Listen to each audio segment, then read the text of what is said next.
2017 May June paper 2-2. Question number 1. यहाँ पे क्या है?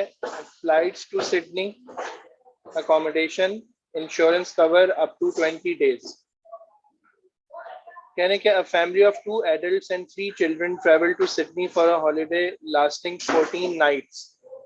Calculate the lowest total cost of the flight, accommodation and insurance for their holiday. तो flight में तो आपके पास पर पर्सन की कॉस्ट क्लियर है, ठीक है, 1199 की कॉस्ट है। इस फैमिली में 2 एडल्ट्स और 3 चिल्ड्रन हैं। तो आपके पास फ्लाइट की कॉस्ट कितनी बनेगी? जी, 5 को हम मल्टीप्लाई कर लेंगे 1199 से, $5,995। अच्छा, अकोमोडेशन पर एडल्ट पर नाइट 55 है, तो और फिर चिल्ड्रन की भी कॉस्ट है, तो अकोमोडेशन हम निकाल लेते हैं। अकोमोडेशन के लिए हम 55, 2 एडल्ट्स हैं और 14 नाइट्स हैं, प्लस 3 चिल्ड्रन हैं और 14 नाइट्स हैं। इस तरह हमारे पास अकोमोडेशन की कॉस्ट आ जाएगी 3220। ये हो गई अकोमोडेशन। अब देखें यहाँ पे कोई ऑप्शंस नहीं थे, ये तो ऐसी कॉस्ट रहेगी ना जैसी है। अच्छा, अब इंश्योरेंस जो है ना, इसमें आपके पास 2 ऑप्शंस हैं, तो हम उन दोनों को एक्सप्लोर करेंगे। सही है, आपके पास पर एडल्ट कॉस्ट है $40 और पर चाइल्ड कॉस्ट है 30। तो आपके पास ये वाला जो इंश्योरेंस का प्लान है, जिसको हम यहाँ पे इंश्योरेंस प्लान 1 कह देते हैं, 1 के हिसाब से आपके पास इंश्योरेंस की जो कॉस्ट बनेगी वो होगी 40 मल्टीप्लाइड बाय 2 प्लस आपके पास 30 मल्टीप्लाइड बाय 3, तो ये बन जाएगी 80 प्लस 90, तो $170 की कॉस्ट बन जाएगी। अच्छा, अगर हम सेकंड प्लान की बात करते हैं तो उसमें पूरी फैमिली का पैकेज है और फैमिली में 2 एडल्ट 4 चिल्ड्रन है, तो वो इनकी फैमिली उसी में लाई करेगी। तो सेकंड में इंश्योरेंस की कॉस्ट कितनी हो जाएगी? 155। तो अगर इनको अपनी कॉस्ट लो रखनी है तो इनको कौन सा इंश्योरेंस प्लान लेना पड़ेगा? सेकंड वाला, ठीक है। तो अब आप उसकी पूरी कॉस्ट बता दें। 5995, 3220 और 155 को ऐड कर दें, $9370। ये कॉस्ट बन जाएगी इनकी, जो कि इफेक्टिव होगी, कॉस्ट एफिशिएंट होगी। पार्ट बी में कह रहे हैं बोनस कार्स और value cars. The family hires a car for 14 days and estimates their total mileage will be 750 miles. Which company charges less for this hire and by how much? Bonus cars के लिए, यानी जो first company है, इसमें इनके charges बनेंगे जी $42 for any mileage है, तो बस ये 14 डेज के लिए उसको हायर कर लेंगे। तो कितना बता रहे था? $588। और सेकंड कंपनी में क्या होगा कि इनको 20 पर डे देना पड़ेगा और प्लस उसमें $0.5 पर माइल ऐड होंगे, ठीक है। तो ये हो जाएगा 280 प्लस 375। यहाँ आपके पास आंसर आ जाएगा 655 मेरे ख्याल में। सही है, तो इनको फिर इसका मतलब है डिफरेंस कितना मिल रहा है? 655 माइनस 588, तो आपके पास 55 और 12, $67 का डिफरेंस मिल रहा है। तो हम कहेंगे कि ये वाली कंपनी जो बोनस कार्स हैं ये लेस चार्ज कर रही है और $67 लेस चार्ज कर रही है, ठीक है। The table below shows the population given to the nearest thousand of some countries. Pakistan, China, south Korea, Thailand. 2 years की पॉपुलेशन है जो कि गिवन है यहाँ पे। अब हमें कुछ चीजें कैलकुलेट करके बतानी है। In 2015, how much larger was population of Pakistan than population of South Korea? तो हमने population of Pakistan in 2015 ली, इसमें से हमने साउथ कोरिया की पॉपुलेशन को सब्ट्रैक्ट कर लिया, तो ये आंसर आ गया 138,404,000। अच्छा, उसके बाद नेक्स्ट पूछ रहे हैं कि which country had the smallest increase in population between 2014 to 15।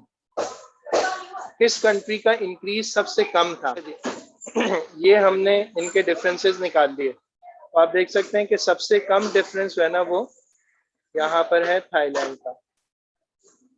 Part सी में पूछ रहे हैं right the population of the south Korea in 2014 in standard form. तो ये है 4951200।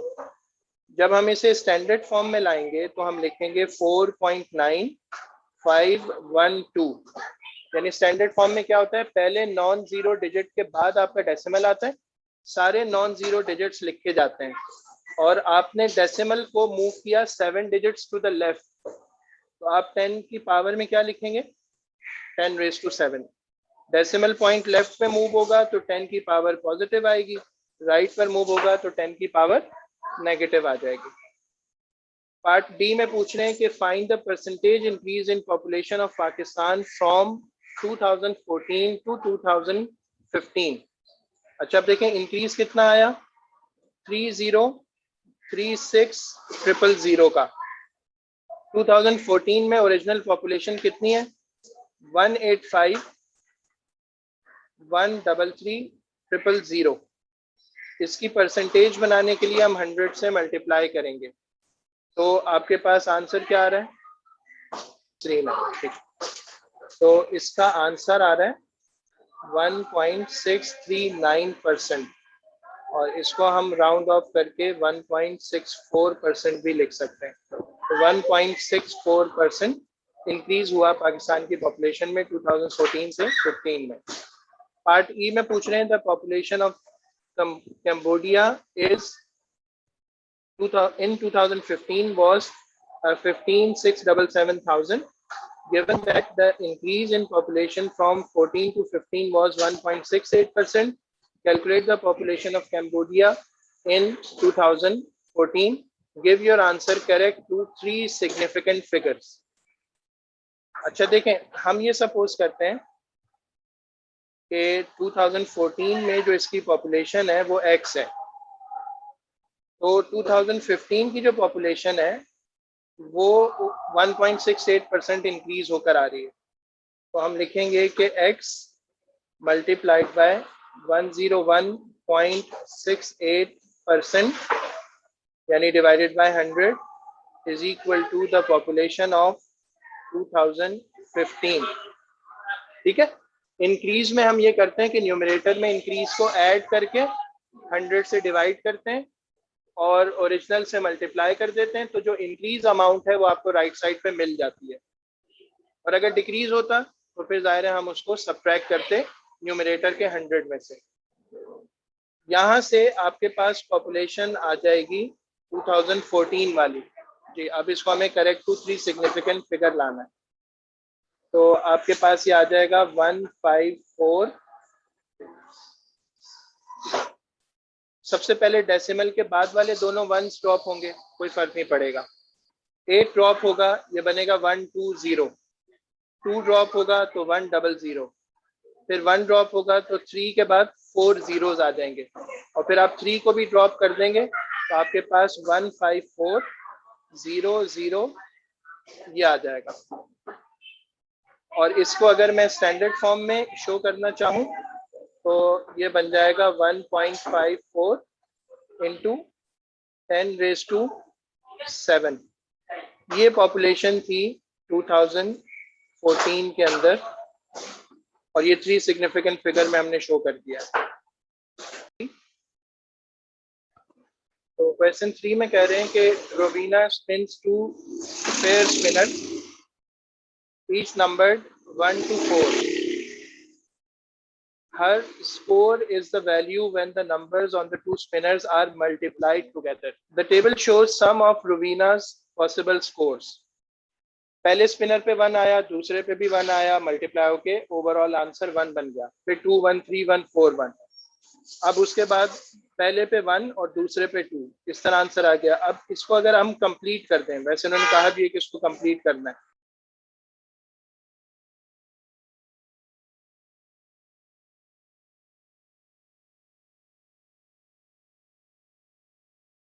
इसके बाद कह रहे हैं कि find the probability that Rowena's score is less than 4.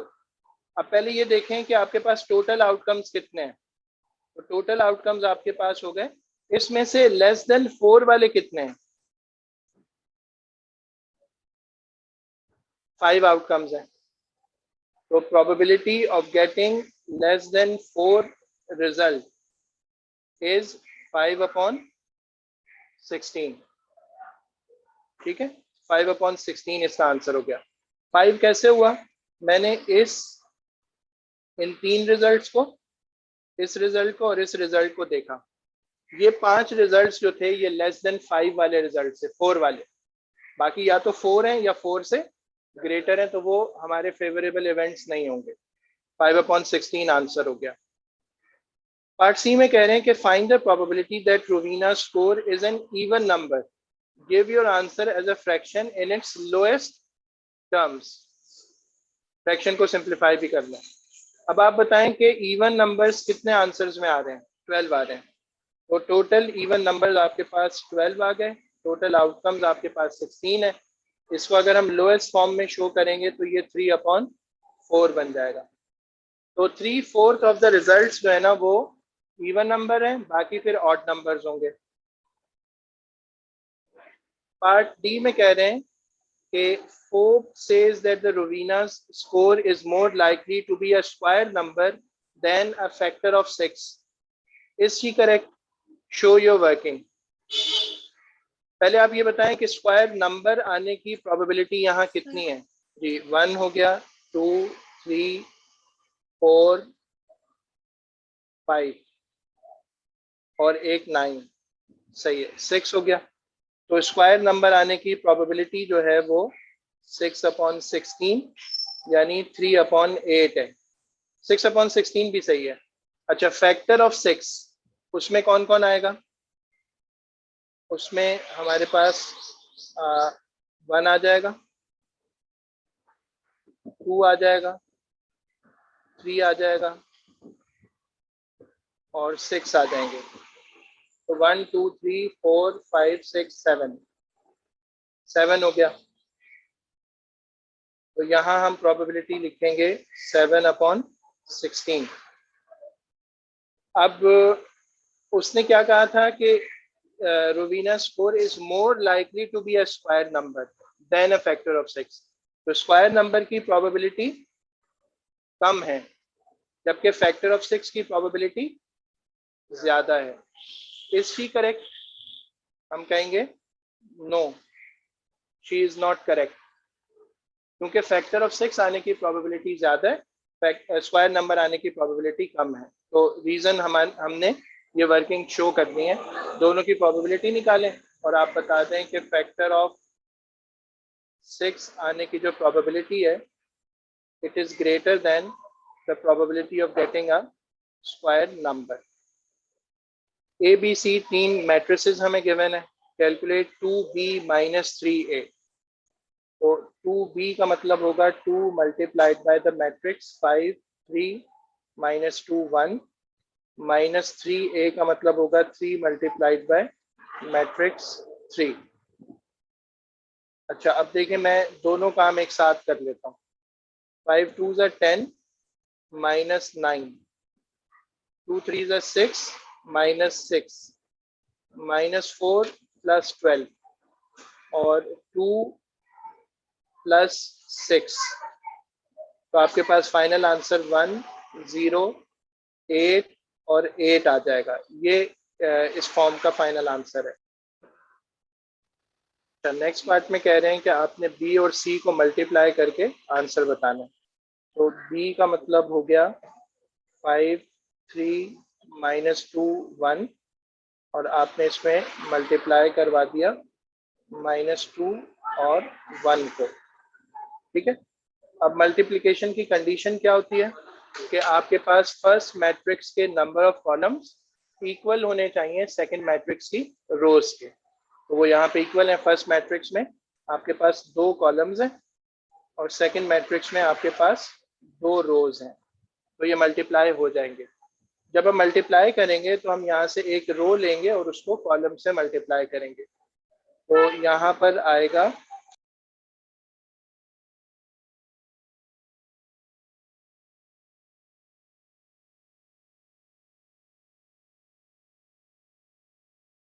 तो ये आ गया आपके पास -10 + 3, 4 + 1। तो रिजल्ट आपके पास आ गया -7 और 5। नेक्स्ट पार्ट में कह रहे हैं कि कैलकुलेट A इनवर्स + A। तो A का जो मैट्रिक्स है वो है आपके पास गिवन है 3, 2, -4, -2। सबसे पहले हम इसका इनवर्स कैलकुलेट कर लेते हैं। तो इनवर्स में क्या होता है कि आपके पास 1 डिनोमिनेटर में 3 × -2 -2 × -4 ये आ जाएगा और इसके साथ एक मैट्रिक्स आएगा जिसमें प्राइमरी डायगोनल के एलिमेंट्स की हम प्लेसेस चेंज कर देंगे और सेकेंडरी डायगोनल के एलिमेंट्स की हम साइंस चेंज कर देंगे। तो -6 + 8 टाइम्स -2 -2 4 and 3। अच्छा, ये बनेगा 1/2 टाइम्स दिस मैट्रिक्स। और इस मैट्रिक्स के जब हम सारे एलिमेंट्स को 1/2 से मल्टीप्लाई कर लेंगे तो -1 -1 2 और 3/2 ये आंसर्स आ जाएंगे। इसमें अब हमें A का मैट्रिक्स ऐड करना है। -1 -1 2 3/2 में हमें प्लस करना है 3 2 -4 -2 को। तो जब हम एडिशन करेंगे तो -1 और 3 2 आंसर आ जाएगा, -1 और 2 1 आंसर आ जाएगा, 2 और -4 से -2 आ जाएगा। -2 में +3/2 हम कर देंगे तो आंसर -1/2 आ रहा होगा, या आप एलसीएम वगैरह लेके सिंप्लीफाई कर सकते हैं। यही हमारा फाइनल आंसर है। क्वेश्चन नंबर 5 में कह रहे हैं कि express as a single fraction as simply as possible. तो यहाँ पर हम एलसीएम करेंगे। 2 5 का एलसीएम 10 आ जाएगा और साथ में x आ जाएगा। यहाँ पर आ जाएगा 5, यहाँ पर आ जाएगा 4। तो आपके पास सिंप्लीफाइड फॉर्म में 9/10x ये इस गिवन फ्रैक्शन की सिंप्लीफाइड फॉर्म होगी। पार्ट बी में कह रहे हैं सिंप्लीफाई दिस। तो सबसे पहले हमें मल्टीप्लाई करना है। 12x -8y + 4 माइनस साइन से ब्रैकेट ओपन कर लें, -5x + 3y -1। x वाली टर्म सिंप्लीफाई होके 7x -5y + 3। तो ये इसकी मोस्ट सिंप्लीफाइड फॉर्म है। इसके बाद आपको एक क्वाड्रेटिक इक्वेशन गिवन है और आपने उसके आंसर्स निकालने हैं। तो 3x² -x -5 = 0। अब इसमें मिडिल टर्म नहीं ब्रेक हो सकती तो हम x के लिए क्वाड्रेटिक फॉर्मूला यूज करेंगे। -b और b का मतलब यहाँ -1 होगा, प्लस माइनस b का स्क्वायर -1 का square 4a × c divided by 2 × a। तो ये बन जाएगा 1 + -1 + 60/6। ये बन जाएगा 1 ± √61 अपॉन 6, √61 का आंसर। अच्छा, अब जब हम पॉजिटिव वैल्यू लेंगे तो ये 8.81 अपॉन 6 होगा, नेगेटिव करेंगे तो -6.81 अपॉन 6 होगा। पहला आंसर आपके पास आ रहा है 1.47 और दूसरा आंसर आ रहा है 14। ये इसका सोल्यूशन हो गया। और चूंकि 2 डेसिमल प्लेसेस बोला था तो हमने डेसिमल के बाद 2 डिजिट्स तक का आंसर दिया है। ओके, पार्ट डी में हमें ग्राफ गिवन है। इसमें कह रहे हैं draw the graph of x plus 2y is equal to 5। तो अब ये ग्राफ हमें ड्रॉ करना है। अगर हम यहाँ पर x की वैल्यू 1 ले लेते हैं तो आपके पास y का आंसर 2 आ जाएगा। ठीक है, और एक दूसरा पॉइंट हम इस तरह लेते हैं कि x की वैल्यू 3 ले लेते हैं तो y का आंसर 1 आ जाएगा। ये 2 पॉइंट्स हो गए। इन 2 पॉइंट्स को यूज करके हम इस लाइन को प्लॉट कर सकते हैं। तो एक पॉइंट है आपका 1 2 और नेक्स्ट पॉइंट है आपका 3 1। तो 3 1 ये रहा। ठीक है, अब आपने स्केल की मदद से इसको ड्रॉ करना है।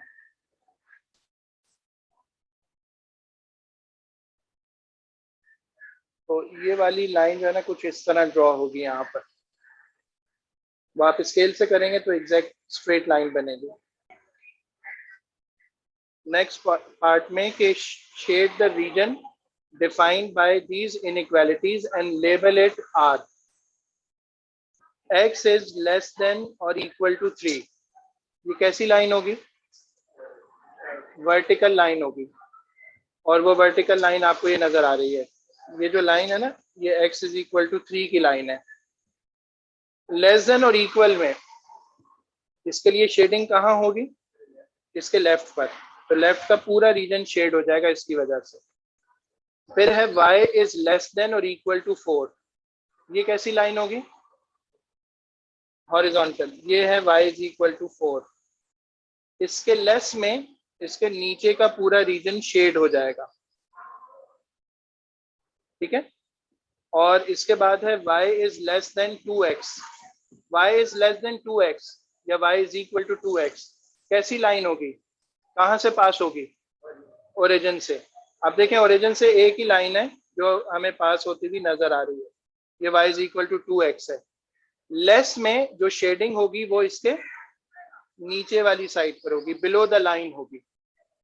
ठीक है, अच्छा, फिर उसके बाद है x प्लस 2y जो अभी आपने ड्रॉ की इज ग्रेटर देन और इक्वल टू 5। तो इसकी जो शेडिंग होगी ये इस लाइन के अबव होगी। अब इन सारे रीजन्स को आप कंबाइन कर लें। इस लाइन के, ये जो स्लांट वाली लाइन है इसके नीचे, दूसरी ग्रीन लाइन इसके ऊपर, हॉरिजॉन्टल लाइन के नीचे और इसके इस तरफ।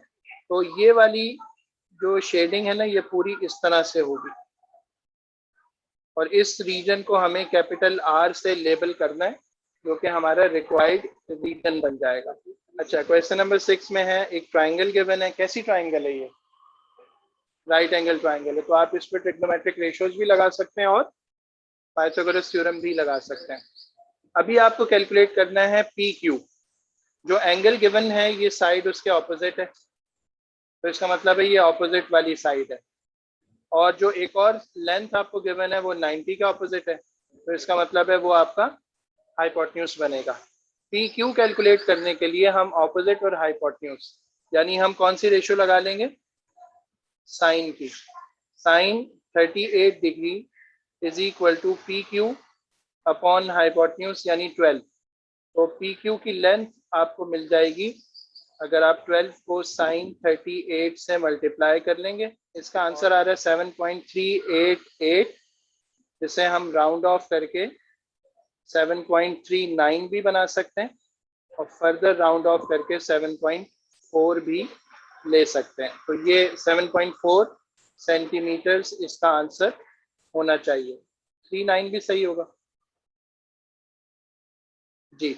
अब आगे चलते हैं। पार्ट बी में कह रहे हैं S is a point such that the angle PRS is a right angle and Q S is 10 centimetre. P R S यानी आर पे क्या बनना चाहिए, 90 बनना चाहिए।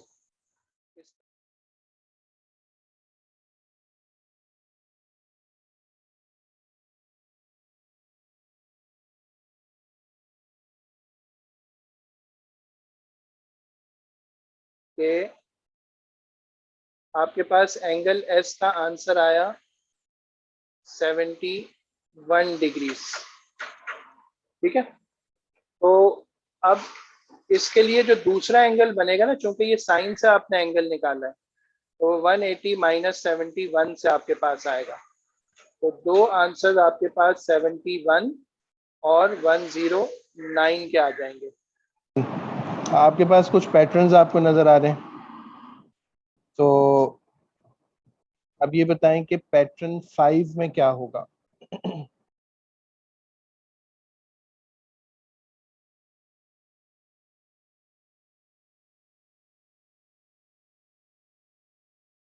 ठीक है, ये हमारा पैटर्न 5 हो जाएगा।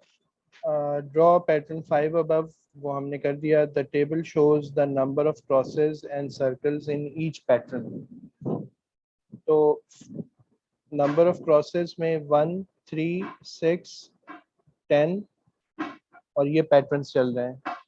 तो 1 के बाद 2 प्लस हुआ, ठीक है, फिर उसके बाद 3 प्लस हुआ, अब 4 प्लस हुआ, 5 में क्या होगा, 5 प्लस हो जाएगा तो 15, और उससे नेक्स्ट में 6 प्लस हो जाएगा तो 21।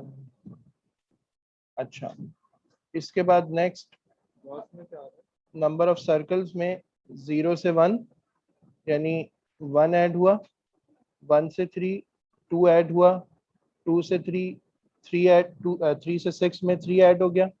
अब 4 ऐड कर देंगे और उसके बाद 5 ऐड कर देंगे।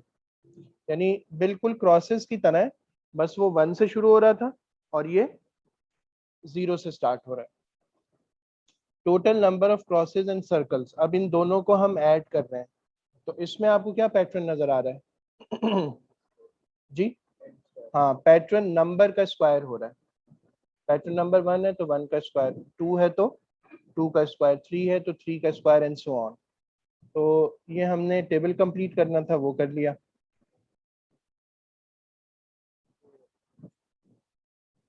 अब कह रहे हैं कि find an expression in terms of n for the total number of crosses and circles in pattern n। तो total number of crosses and circle in pattern n simply n square होगा।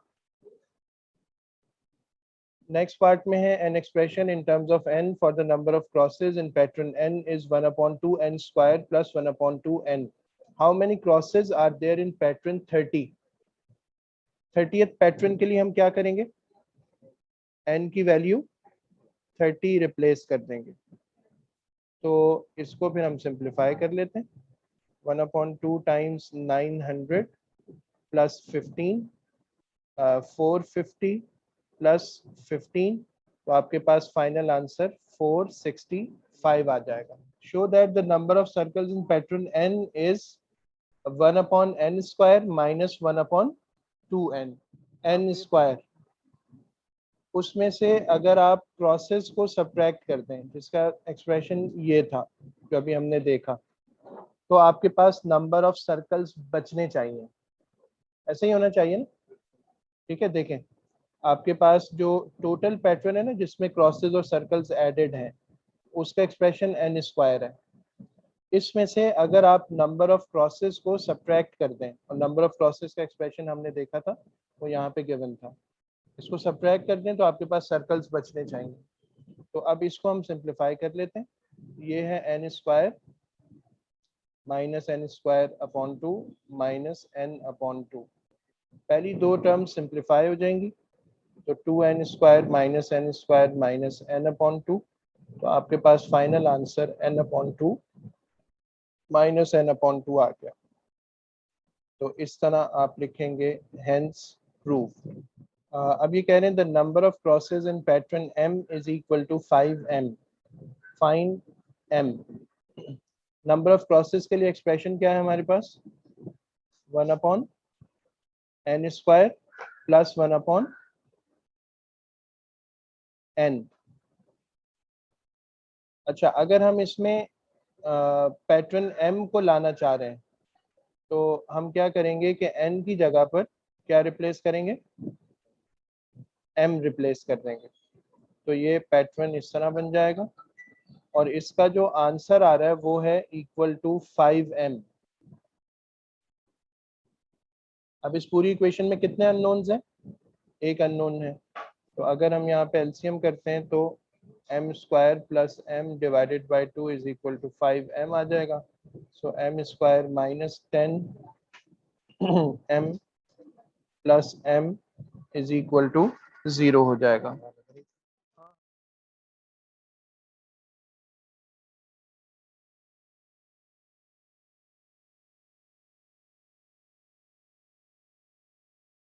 अब m के कितने answers आ रहे हैं, एक तो 0 आएगा और एक 9 आएगा।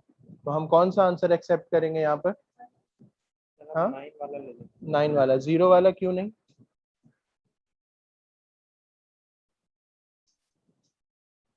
क्योंकि 0 रैंक नहीं होता ना, रैंक 0 नहीं होता, रैंक्स हमेशा कहाँ से स्टार्ट होते हैं, 1 से स्टार्ट होते हैं और फिर आगे प्रोसीड करते हैं। Question number 8, ABCDE is the cross section of a building. All the lengths are given in meters. Calculate DC. अच्छा देखें, अगर हम ये करते हैं कि B से एक लाइन परफेक्टली हॉरिजॉन्टल लेकर आते हैं और उसको यहाँ पर यूं टच करवाते हैं तो यहाँ पे भी 90 का एंगल बनेगा। अच्छा, ये 90 है तो इसके साथ एडजेसेंट एंगल भी क्या होगा, 90 हो जाएगा। और ये वाली जो लेंथ आपको 6 नजर आ रही है ये 4 में और 2 में ब्रेक हो जाएगी। ठीक है, ब्रेक हो गई, सही है। अब आप इसमें से बी से लेकर, इस पॉइंट को मैं कोई नाम दे देता हूँ, इसको हम एफ कह देते हैं। क्या हम यहाँ से बी एफ की लेंथ फाइंड कर सकते हैं? अगर हम ट्राइंगल कंसिडर करें बी ई एफ, देखें मैं इसको थोड़ा सा वो जूम कर देता हूँ। बी ई एफ हमारे पास एक राइट एंगल ट्राइंगल है जिसमें हमें हाइपोटेन्यूज पता है और इस 2 की साइड को अब हम एडजेसेंट कहें या ऑपोजिट कहें कोई फर्क नहीं पड़ेगा, क्योंकि हमने यहाँ पे यूज क्या करना है, पाइथागोरस थ्योरम यूज करेंगे ना। कॉस के लिए तो फिर एंगल चाहिए होगा, एंगल तो अभी नहीं हमें पता, 2 साइड्स पता है, थर्ड रिमेनिंग साइड ट्राइंगल में अगर राइट एंगल ट्राइंगल हो तो आप पाइथागोरस थ्योरम से फाइंड कर सकते हैं।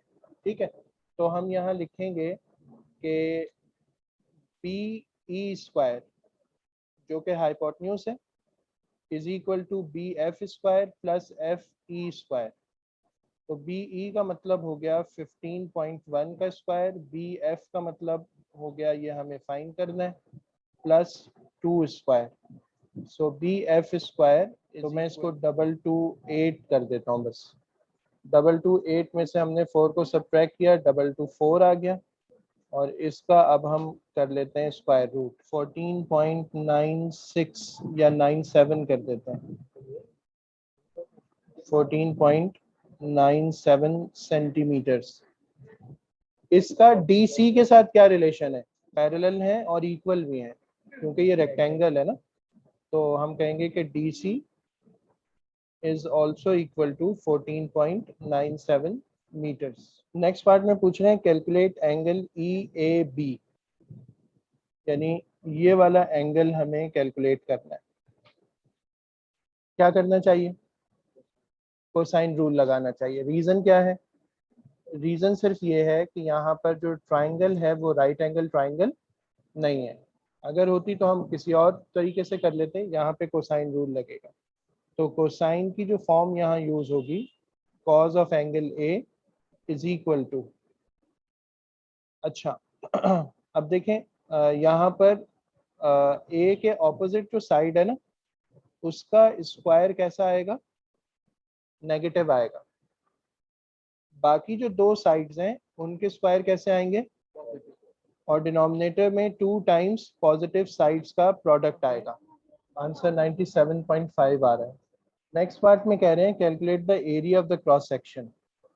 अब इस क्रॉस सेक्शन का हमें एरिया चाहिए, तो आप ये एरिया दो पार्ट्स में करना चाहें उसमें भी कर सकते हैं, तीन पार्ट्स में करना चाहें उससे भी कर सकते हैं।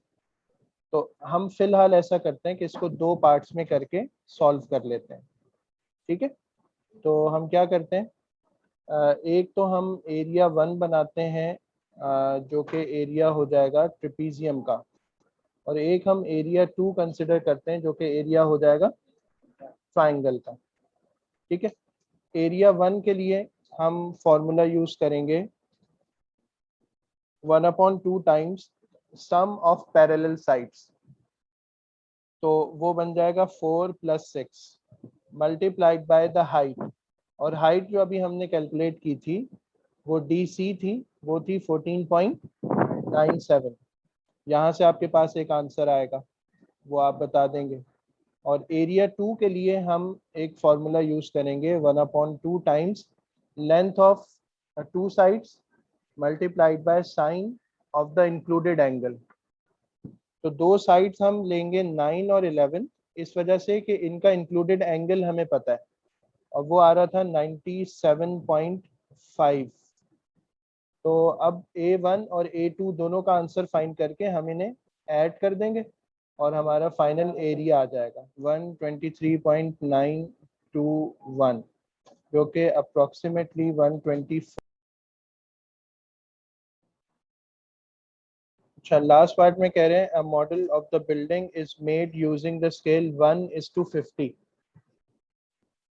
What is the area of the cross section of the model? Give your answer in square centimeters. इस 1:50 में हम दो काम कर सकते हैं। हम इसको मीटर्स में भी कंसिडर कर सकते हैं और फिर हम इसको सेंटीमीटर्स में भी कंसिडर कर सकते हैं। तो फिलहाल हम इसको 1 मीटर/50 मीटर्स कंसिडर कर लेते हैं। अच्छा, अब आपको जो फाइंड करना वो एरिया है। एरिया के लिए हम ये करते हैं कि दोनों साइड्स पे क्या कर लेते हैं, स्क्वायर कर लेते हैं। तो इसका मतलब होगा कि 1 metre square of the model is equal to 2500 metre square. Actual area अगर 2500 मीटर्स हो तो वो मॉडल के लिए 1 मीटर स्क्वायर पे बनेगा। अब चूंकि हमें इसका एक्चुअल एरिया पता है तो हम ये करते हैं कि 2500 से दोनों साइड्स को डिवाइड कर लेते हैं। ठीक है, 2500 से हमने दोनों साइड्स पे डिवाइड कर लिया, और अब हम मल्टीप्लाई किससे करेंगे, वो जो आंसर हमने फाइंड किया था। तो हमने 124 को 1 से मल्टीप्लाई किया, और यहाँ पर भी 124 इंटू 1/2500 मीटर्स स्क्वायर। तो आपके पास 124 मीटर स्क्वायर का जो एरिया है उसके अगेंस्ट में 1:50 के स्केल पे कितना एरिया बन जाएगा, ये बन रहा है 0.0496 मीटर्स स्क्वायर। ठीक है, यानी एक्चुअल एरिया जो 124 मीटर स्क्वायर है वो मॉडल में 0.0496 मीटर स्क्वायर से शो हो जाएगा। अब हमें आंसर मीटर स्क्वायर में नहीं देना, किस में देना है, सेंटीमीटर स्क्वायर में। तो 1 मीटर किसके इक्वल होता है, 100 सेंटीमीटर के। अगर हम दोनों साइड्स पे स्क्वायरिंग कर दें तो 1 metre square is equal to 10,000 centimetre square. अब जो मीटर स्क्वायर का आंसर है उससे आप दोनों साइड्स पे क्या कर लें, मल्टीप्लाई कर दें।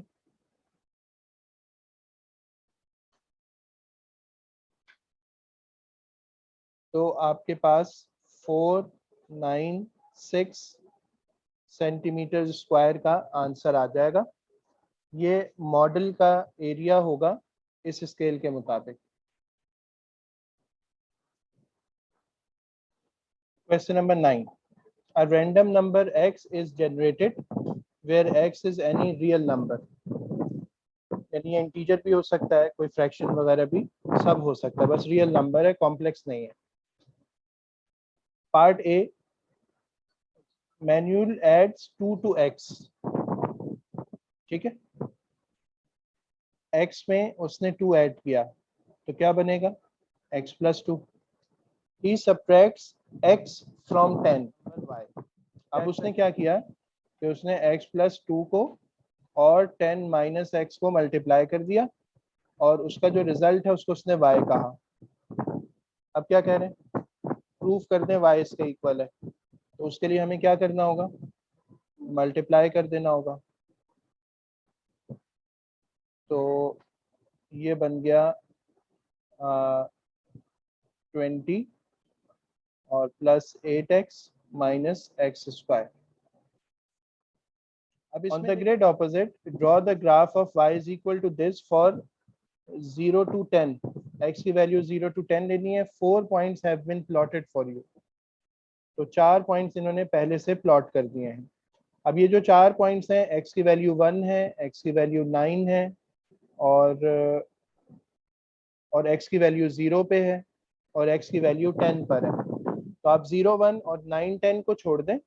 बाकी आप यहाँ पे ना एक टेबल बना लें अपने पास और वो वैल्यूज आप यहाँ पे फाइंड आउट करके उन पॉइंट्स को वहाँ प्लॉट कर लें. तो x की वैल्यूज हम कंसिडर करते हैं 2, 3, 4, 5, 6, 7 और 8. इसके अगेंस्ट में हमें y के आंसर्स चाहिए होंगे.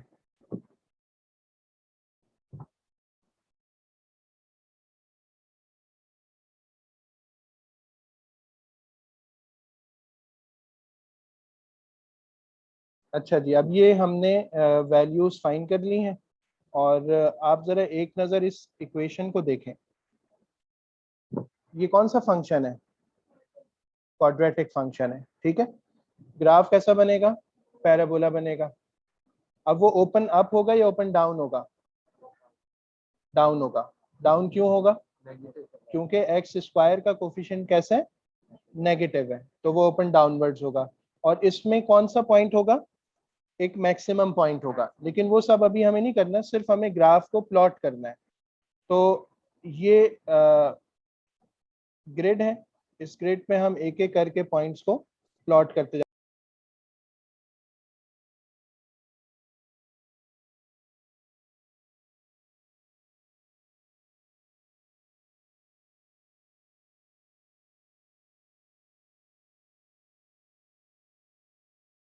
नाइन पे गिवन है, 10 पे गिवन है, ठीक है. अब देखें, इसका हमें एक स्मूथ हैंड कर्व बनाना होगा.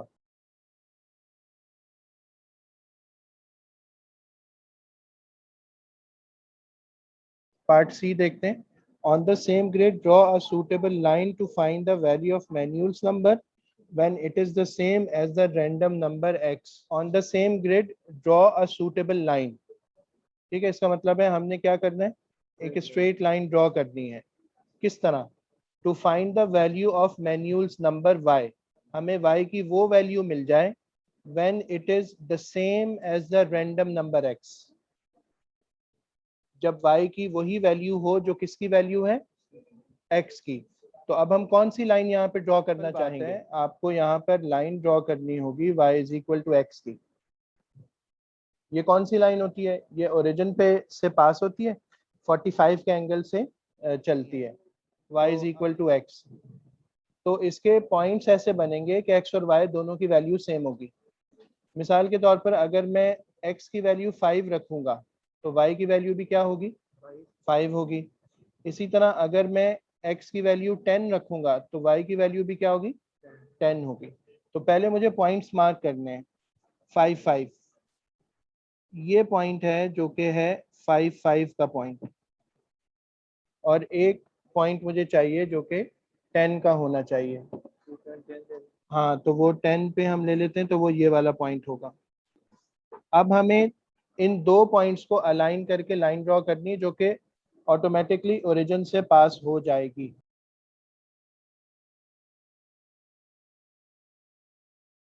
ये लाइन होगी. ओके, अब इस पॉइंट ऑफ इंटरसेक्शन को हमें देखना है कि ये कहाँ है. 9.1 लग रहा है ना, ठीक है. तो x इज इक्वल टू 9.1, ये यहाँ से आंसर हमें मिल रहा है. पार्ट डी में कह रहे हैं कि Jolin multiplies the random number x by 5 and then adds 2 to give her number z. ठीक है, कोई रैंडम नंबर x सेलेक्ट किया, उसको मल्टीप्लाई किया किससे, 5 से, तो क्या बनेगा 5x एंड देन एड्स 2, और फिर इसके अंदर उसने 2 ऐड कर दिया और जो रिजल्ट बना वो z था। ठीक है, तो इसका मतलब है कि z will be equal to 5x plus 2।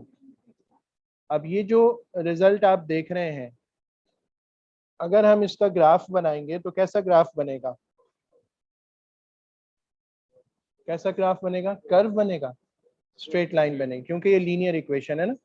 अच्छा, अब करना क्या है हमें, calculate the possible values of x when Manuel's number y and Julian's number z are the same. तो ये वाला काम हमें अलजेब्रिकली करना है, यानी हमें क्या करना है कि हमें y को और z को, ये दो जो नंबर्स थे, इनको इक्वेट करना था।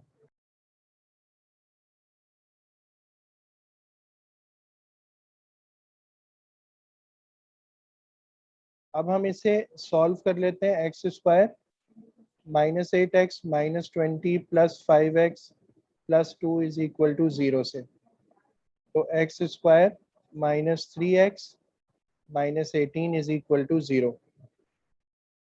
तो 18 के लिए 6 3 18 होगा, आपने x को कॉमन लिया तो x माइनस 6 प्लस 3 कॉमन लिया तो x minus 6 is equal to 0। तो x माइनस 6 और x plus 3 is equal to 0। तो x के दो आंसर्स आ जाएंगे, एक 6 आएगा और एक माइनस 3 आएगा।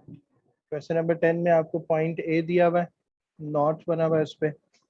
The diagram shows the position of point A. Point B is 8 centimeter from A on a bearing of 62 degrees. Point C is 6.5 centimeters from A on a bearing of 194 degrees. ठीक है, तो ये अब हमें construction करनी है। Find and label B and C, ये हमें बनाना है।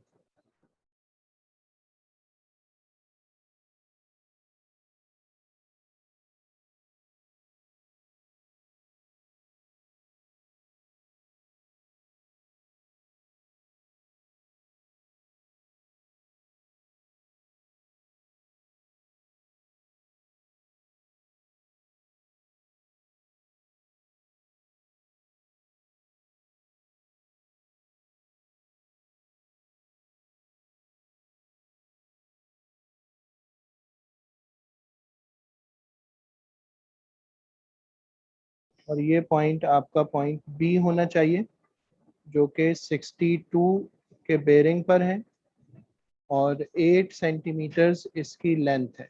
सेकंड बेरिंग हमें चाहिए 194 और 6.5 की लाइन।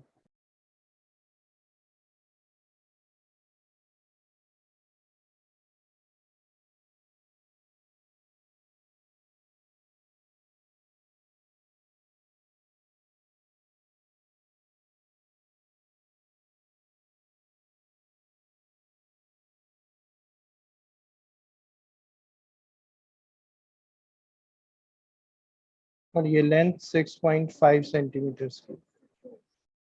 हमें क्या करना था, find and label B C करना था, तो हमने कंस्ट्रक्शन करके बी और सी दोनों को लेबल कर दिया।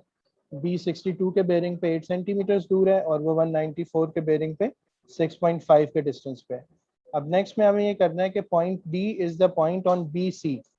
जो लाइन आप बी और सी को कनेक्ट करके मिलाएंगे ना, बनाएंगे, उस पे एक पॉइंट डी है। तो पहले हम बी और सी को ज्वाइन कर लेते हैं। इस बी सी की लाइन के ऊपर एक पॉइंट डी है। Point D is the point on B C that is shortest distance from A. और ये पॉइंट जो है ना, इस तरह से है कि बी सी का ए से शॉर्टेस्ट डिस्टेंस बनेगा। तो जाहिर है कि ये जो पॉइंट होगा ना ए डी का, अगर हम ए को डी से मिलाएंगे तो ए डी बी सी के ऊपर क्या होगी, परपेंडिकुलर होगी। ठीक है,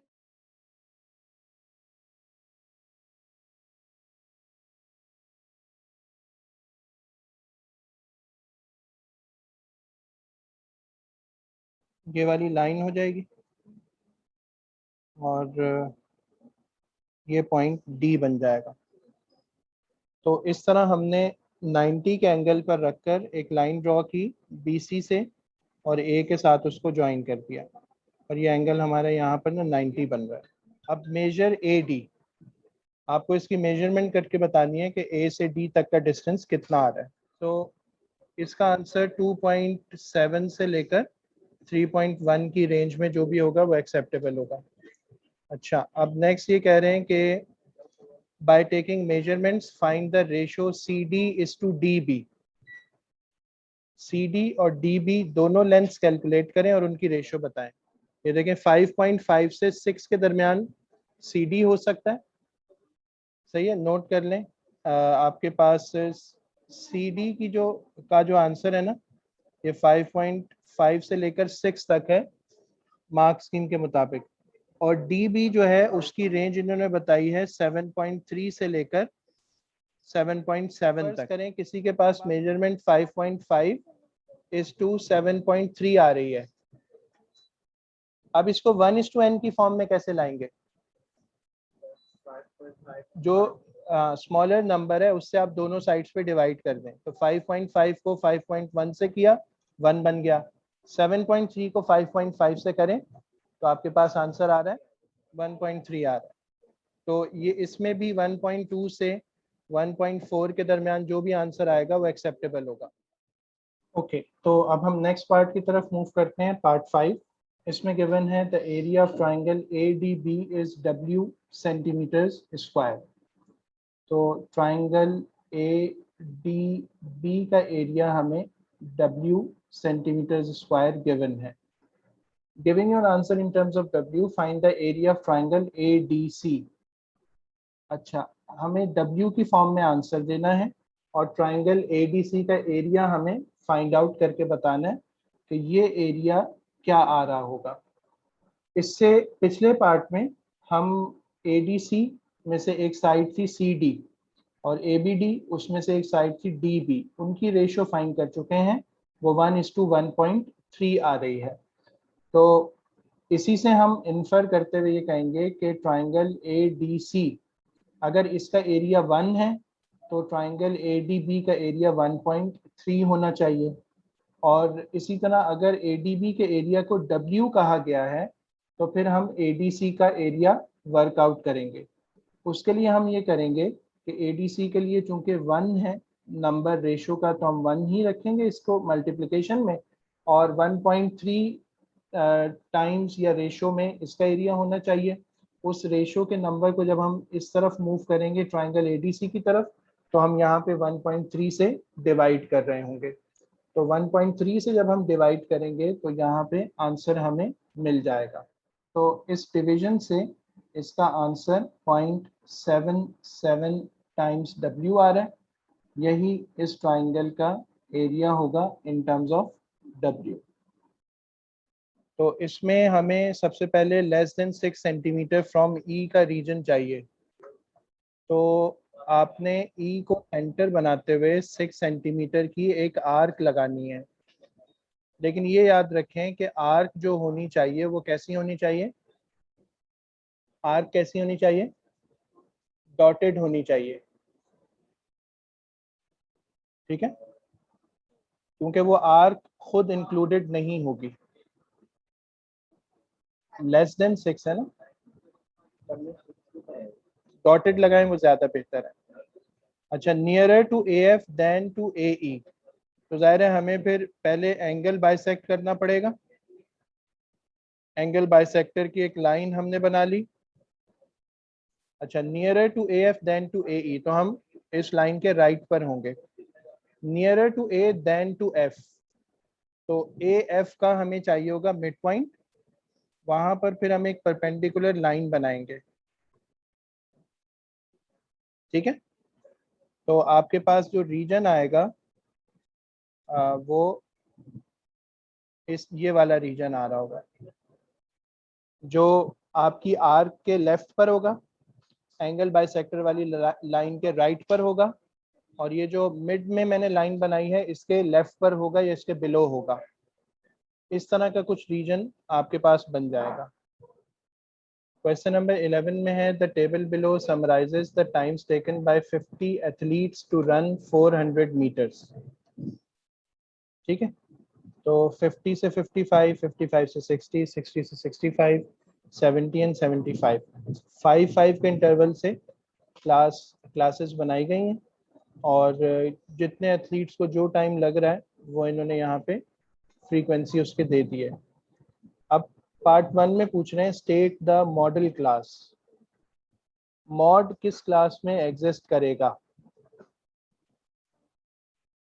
जी, मॉड उस क्लास में एग्जिस्ट करता है जिसकी फ्रीक्वेंसी सबसे ज्यादा होती है। तो आप यहाँ आंसर में लिखेंगे 55 से 60 वाली क्लास मॉडल क्लास होगी। Calculate an estimate of the mean time taken by these athletes. अब आपको मीन कैलकुलेट करना है। मीन का फॉर्मूला क्या होता है? Summation F x divided by summation F. अब एक्स जो होता है वो हर क्लास का मिड पॉइंट होता है। तो अगर मैं यहाँ पे तमाम क्लासेस का मिड पॉइंट लिखना चाहूँ तो ये है 52.5, 50, 7.5, 62.5, 67.5 और लास्ट में है 72.5।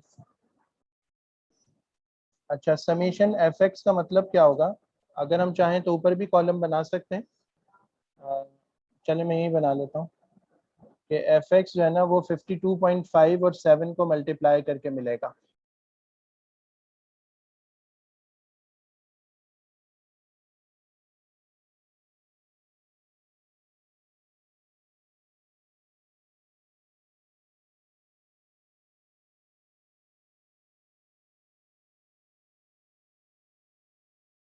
समेशन क्या आ रहा है इनका?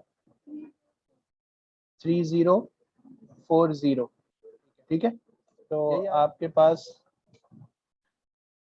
समेशन एफ एक्स आ गया 3040 और समेशन एफ हमें करने की जरूरत नहीं है क्योंकि वो सम ऑफ एथलीट्स उन्होंने 50 बताया था। तो मीन कितना आ रहा है? 60.8 सेकेंड्स। ये इस डेटा का मीन है यहाँ पर।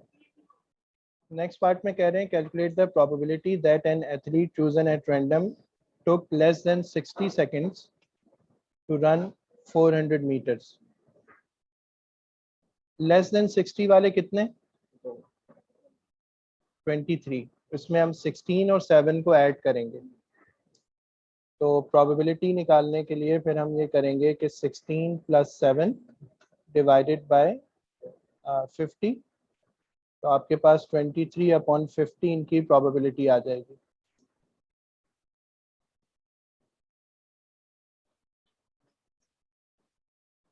पार्ट बी में कह रहे हैं the cumulative frequency curve summarizes the times taken by 80 boys to run 200 meters।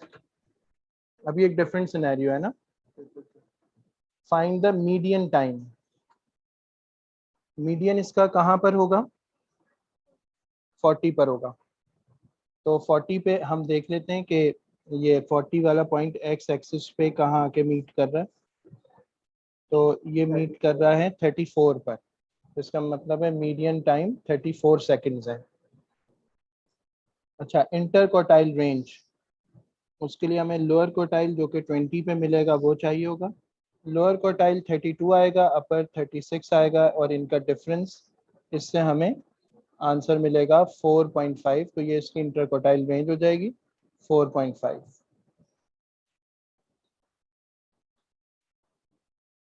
60 girls also ran 200 meters।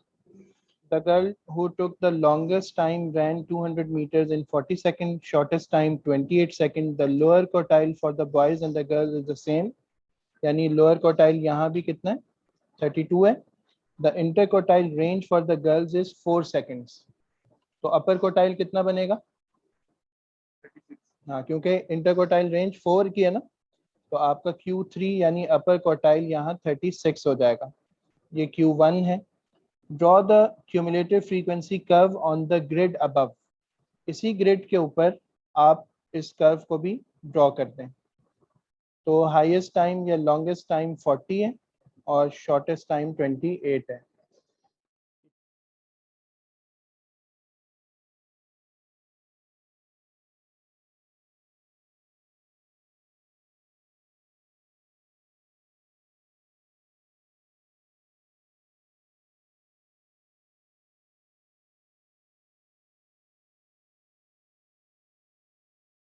Total 60 girls हैं, 40 हाईएस्ट टाइम है, और इंटरकोटाइल रेंज में 36 का पॉइंट, 32 का पॉइंट और लोएस्ट पॉइंट, ये सारी चीज़ें मार्क हो गई हैं। OAB is a sector of circle, center O, radius 10. AOB 72 है, C is the point on the arc such that OC bisects AOB. Bisect हो रहा है तो जाहिर है कि यहाँ पर जो एंगल बन रहा होगा वो 36 और 36 का बन रहा होगा। Calculate the perimeter of sector OAB। Sector OAB का पेरीमीटर चाहिए। पेरीमीटर के लिए आपको आर्क लेंथ चाहिए होगी, उसमें OA और OB को आप क्या कर देंगे, प्लस कर देंगे, ठीक है। तो अगर मैं आर्क लेंथ निकालना चाह रहा हूँ ACB की, तो हम इसके कॉरिस्पॉन्डिंग जो एंगल है 72 वो कंसिडर करेंगे, डिवाइड करेंगे 360 से, मल्टीप्लाई करेंगे 2 पाई r से, 2 एज इट इज, पाई आप 3.142 लेंगे और रेडियस की जगह आप 10 रखेंगे, तो यहाँ से आपको आर्क लेंथ मिल जाएगी। जी बताइए क्या आर्क लेंथ आ रही है? आंसर आ रहा है 12.5 सेंटीमीटर्स। पेरीमीटर के लिए हम ये करते हैं कि 12.5 में 2 मरतबा 10 ऐड कर देते हैं, तो ये बन जाएगा 12.6 और 32.6, ये आंसर आ गया आपका। ओके, इसके बाद next area of the sector निकालना है। तो एरिया का फॉर्मूला उसमें भी यही होगा कि 72 360 से डिवाइड होगा, पाई r स्क्वायर, तो 62.84 ये इसका एरिया हो जाएगा। अच्छा, अब ये कह रहे हैं कि आप calculate the total shaded area, और शेडेड एरिया आपको नजर आ रहा है ना, ये आपको कैलकुलेट करना है। हम पूरे सेक्टर में से जो अभी हमने फाइंड किया, इन 2 ट्राइंगल्स का एरिया सब्ट्रैक्ट कर देंगे, और ये 2 ट्राइंगल बिल्कुल सेम ट्राइंगल्स है ना, तो हम एक ट्राइंगल से एरिया निकालते हैं। फर्ज करें मैं ट्राइंगल OAC से एरिया निकालना चाह रहा हूँ, तो कौन सा फॉर्मूला यूज करेंगे? 1/2 मल्टीप्लाइड बाय, एक साइड हम OA ले लेते हैं, एक साइड हम OC ले लेते हैं, और sine of the included angle जो कि 36 होगा। अब ये बताएं कि OA और OC दोनों की लेंथ क्या होगी? सेम होगी, यानी 10 होगी। 389, तो वो 29.4 कर लेते हैं। ये एक ट्राइंगल का है, ठीक है। अब हम ये करते हैं कि हाँ, एरिया ऑफ द सेक्टर में से इसको सब्ट्रैक्ट कर लेते हैं। तो 62.8 में से हम 2 टाइम्स 29.4 को सब्ट्रैक्ट कर लेते हैं। चलो, 4 सेंटीमीटर स्क्वायर इसका आंसर है, ठीक है। पार्ट सी देखिए। अब देखिए सेम वही सेक्टर है, सिर्फ क्या फर्क हो रहा है, पहले वो जो लाइन थी ना वो बाइसेक्ट कर रही थी ऑफ द एंगल, अब वो लाइन बाइसेक्ट नहीं कर रही, कुछ और कर रही है, वो ही अब यहाँ पे एक्सप्लेन करेंगे। हाँ, D is the point on the arc AB such that AOD is to DOB is 1:2, 1:2। अच्छा, 1:2 है अगर, तो आप मुझे सबसे पहले रेशो से ये वर्कआउट करके बताएं कि ये एंगल्स किस तरह हो रहे हैं। टोटल एंगल 72 है, तो 1:2 में कैसे डिवाइड होगा? 24 और 48 में चेंज होगा, ठीक है। अब इसका प्रोसीजर समझ लें। देखें एंगल्स की रेशो क्या थी? 1:2, ठीक है। और यहाँ पर कौन से एंगल थे? एक एंगल था AOB और दूसरा क्या था? DOB। अगर आप एंगल AOB कैलकुलेट करना चाह रहे हैं तो आपको रेशो को कन्वर्ट करना पड़ेगा फ्रैक्शन में। रेशो में AOB के लिए फिगर क्या है, नंबर क्या है 1, और डिनोमिनेटर में आपने रेशो का सम लिखना होता है। तो 1 + 2 टोटल कितना हो गया 3, और मल्टीप्लाई करना होता है टोटल से जिसको आप रेशो में ब्रेक करना चाह रहे हैं। तो हमारे पास टोटल एंगल 72 का है, उसको हम ब्रेक करना चाह रहे हैं। तो यहाँ से आपके पास आंसर 24 आ जाएगा। ठीक है, individual share from the ratio उसको आप न्यूमरेटर में लिखेंगे, डिनोमिनेटर में सम ऑफ द रेशो लिखेंगे, और मल्टीप्लाई करेंगे उस टोटल क्वांटिटी से जिसको आपने रेशो में चेंज करना है। अब डी ओ बी भी हम इसी तरह फाइंड कर सकते हैं, और एक आसान तरीका ये कि आप 72 में से 24 को सब्ट्रैक्ट कर लें, लेकिन मैं फिलहाल दोबारा उस पर अप्लाई करता हूँ। देखें, इंडिविजुअल नंबर उसका 2 था, डिनोमिनेटर में टोटल 3 था, और यहाँ 72 था। तो 24 आएगा डिवाइड करके, 2 से मल्टीप्लाई होकर 48 आ जाएगा। तो इस तरह ये दोनों एंगल 24 और 48 के आ गए। Gavin says that the shaded area on this diagram is the same as the shaded area calculated in part B2, यानी जो previous part में calculate किया था। Is he correct? Show your working. Working में हमें ये करना पड़ेगा कि इन दोनों ट्राइंगल्स का क्या कैलकुलेट करना पड़ेगा। चले निकालते हैं। तो एक ट्राइंगल होगी 1/2 times 10 × 10 sine of the included angle 24, और दूसरी ट्राइंगल होगी उसका एरिया, उसमें साइन ऑफ एंगल 48 आ जाएगा। 57.49 का मतलब 5 हो गया। अच्छा, अब आप शेडेड का जरा एरिया निकालें। तो आप 62 पॉइंट क्या था 8, उसमें से सब्ट्रैक्ट करेंगे 57.5 को, क्या आंसर आ रहा है 5.3। अब आप ये बताएं कि उसकी स्टेटमेंट सही है या गलत है। गलत। तो हम कहेंगे कि उसकी स्टेटमेंट गलत है, ये एरिया पिछले शेडेड एरिया जितना नहीं है, ज्यादा है उससे। चलें, इसके साथ हमारा ये पेपर कंप्लीट हो गया।